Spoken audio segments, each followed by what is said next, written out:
ओम शांति। आज दिनांक 22 अगस्त 2022 बाबा ने महावाक्य में हम बच्चों को जो वरदान दिया, वरदान का मनन कर उसका स्वरूप बनेंगे। बाबा वरदान में बोले, एवर रेडी बन, हर परीक्षा में रूहानी मोच का अनुभव करने वाली विशेष आत्मा भव।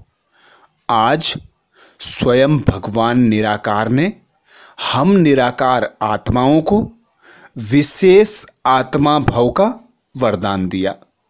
वरदान में बाबा बोले, एवर रेडी बन, हर परीक्षा में रूहानी मोच का अनुभव करने वाली विशेष आत्मा भव। विशेष आत्मा बने हम, बाबा ने जब हमें एडॉप्ट किया। स्वयं भगवान निराकार इस धरा पर अवतरित हुए।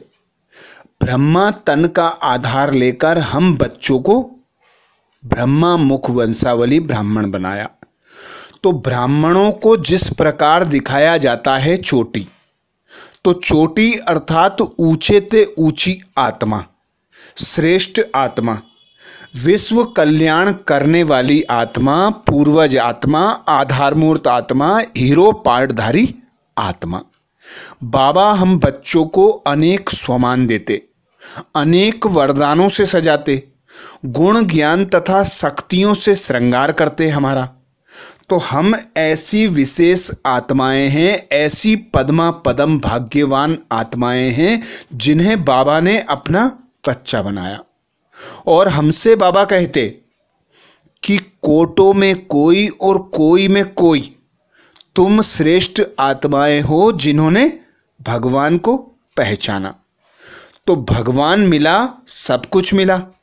ब्राह्मणों को जो संगम युग पर नया मरजीवा जन्म प्राप्त होता है, वह जन्म मौजों का जन्म है। इस जन्म में सदा खुश रहना, मौज उमंग उत्साह में रहना, क्योंकि बाबा हमें आदि मध्य अंत की नॉलेज सुना देते, सारे विश्व की ज्ञान बता देते। हम आत्माओं को बता देते कि तुम आत्माएं अजर अमर अविनाशी हो, तुम देवीय कुल की आत्माएं हो। तो ऐसी श्रेष्ठ स्मृति स्वयं भगवान दिलाते। तो भगवान हम बच्चों को जब भी विशेष आत्मा बना देते, अपने वर्षे का अधिकारी बना देते। संगम युग पर रूहानी मौजों में रहने का युग है, इसलिए सदा मौज में रहो, कभी भी मूंझना नहीं। कोई भी परिस्थिति या परीक्षा में थोड़े समय के लिए भी मूंझ हुई और उसी समय अंतिम घड़ी आ जाए तो अंतमति सो गति क्या होगी। मम्मा कहती थी, हर घड़ी अंतिम घड़ी, जो करना है अभी करो। तो बाबा सदा यही हमें श्रीमत देते कि तीव्र पुरुषार्थ करो, अपनी अवस्था को ऐसा पावरफुल बनाओ कि कभी भी अंत घड़ी आ जाए तो सद्गति हो जाए। ऐसी निरंतर बाबा की याद हो, बाबा के ज्ञान का मनन चिंतन हो, ऐसा तुम्हारा स्वरूप हो जैसा सतयुगी देवी देवताओं का होता है। क्योंकि हमें अभी के पुरुषार्थ अनुसार यह सोचना चाहिए कि अभी हमारी अंत घड़ी आ जाए तो हमें क्या पद मिलेगा और बाबा हमें किस पद का पुरुषार्थ करा रहे हैं। तो सदा लक्ष्य को स्मृति में रखना, लक्षण को धारण करना, अपनी स्थिति को ऐसा मजबूत बनाना कि अंत घड़ी एक बाबा के सिवा कुछ याद ना आए। तो बाबा कहते, कोई भी परिस्थिति आए तो उस बड़ी से बड़ी परिस्थिति को बाबा के साथ का अनुभव कर, बाबा को साथी बनाकर, सहयोगी बनाकर उस परिस्थिति पर विजय प्राप्त करना है, मूंझना नहीं है। क्योंकि यही सोचकर एवर रेडी रहना है कि अभी के अभी बाबा हमें ले जा रहे हैं अपने साथ अपने घर। तो ऐसे न्यारे और प्यारे बनने के लिए ड्रामा पर निश्चय हो, बाबा पर निश्चय हो, स्वयं पर निश्चय हो, तो ही हम नष्टो मोह स्मृति लब्धा बन सकेंगे। कोई भी समस्या संपूर्ण बनने में विघ्न रूप नहीं बने। सदा यह स्मृति रहे कि मैं दुनिया में सबसे वैल्यूएबल विशेष आत्मा हूँ। मेरा हर संकल्प, बोल और कर्म विशेष हो, एक सेकंड भी व्यर्थ ना हो। बाबा हम आत्माओं को सिद्धि स्वरूप बनाते, समर्थ आत्मा बनाते, व्यर्थ से मुक्त कराते, क्योंकि 63 जन्मों से हम व्यर्थ में नीचे गिरते आए हैं, झरमुई झगमुई में नीचे गिरते आए हैं।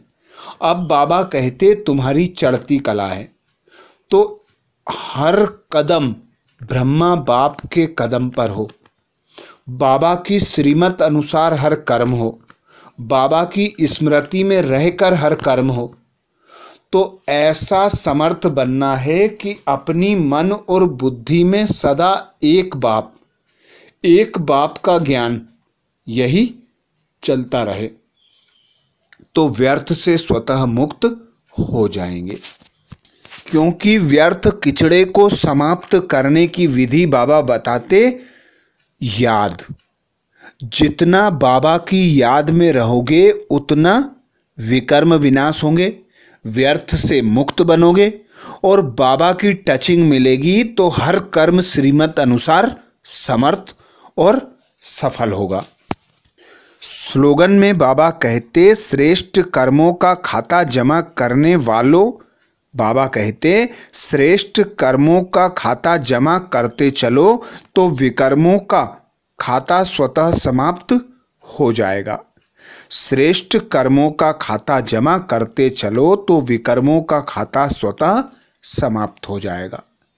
कोई बर्तन में यदि पानी भरा हुआ हो और उसमें हमें दूध भरना है, तो हम उसमें कंटिन्यू दूध डालते जाएंगे तो पानी की मात्रा कम होती जाएगी।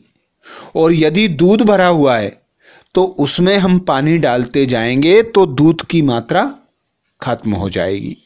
तो ऐसे ही अभी हमारे मन और बुद्धि व्यर्थ से भरे हुए हैं, उसमें बाबा के ज्ञान को भरना, बाबा की स्मृति में रहकर बाबा के ज्ञान का मनन चिंतन करना। तो बाबा कहते श्रेष्ठ कर्मों का, श्रेष्ठ कर्म जब होंगे जब हमारे श्रेष्ठ संकल्प होंगे, श्रेष्ठ बोल होंगे, श्रेष्ठ कर्म होंगे। तो संकल्प से वृत्ति बनती है, वृत्ति से फिर बोल बनते हैं, बोल फिर कर्म का रूप लेते हैं। तो श्रेष्ठ संकल्प है बीज, तो बीज श्रेष्ठ होगा तो कर्म भी श्रेष्ठ होंगे, और जब कर्म श्रेष्ठ होने लगेंगे तो व्यर्थ का खाता स्वतः समाप्त हो जाएगा। आज बाबा ने महावाक्य में जो मुख्य सार सुनाया, सार का मनन करेंगे। बाबा बोले, मीठे बच्चे तुम उठते बैठते सब कुछ करते चुप रहो, बाप को याद करो तो वर्षा मिल जाएगा, इसमें गीत कविता आदि की दरकार नहीं। मीठे बच्चे तुम उठते बैठते सब कुछ करते चुप रहो, बाप को याद करो तो वर्षा मिल जाएगा, इसमें गीत कविता आदि की भी दरकार नहीं है।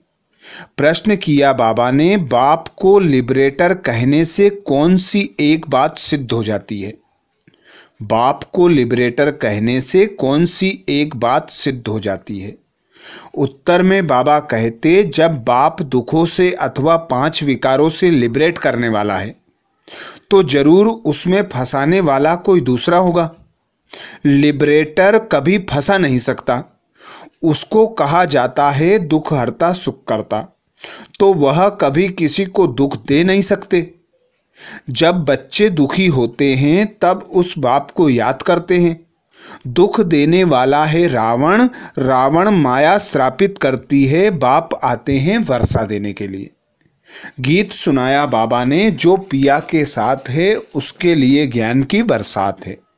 धारणा के लिए मुख्य सार में बाबा कहते, सदा यह बात याद रखना है कि जो कर्म हम करेंगे हमें देख और भी करने में लग पड़ेंगे। इसलिए कभी श्रीमत के विपरीत विकारों के वश हो कोई भी कर्म नहीं करना है। दूसरी पॉइंट बाबा कहते सर्विस का शौक रखना है, बिगर कहे सेवा में लग जाना है, कभी भी आपस में लून पानी नहीं होना है। तो ये थे बाबा के महावाक्य। अच्छा, ओम शांति।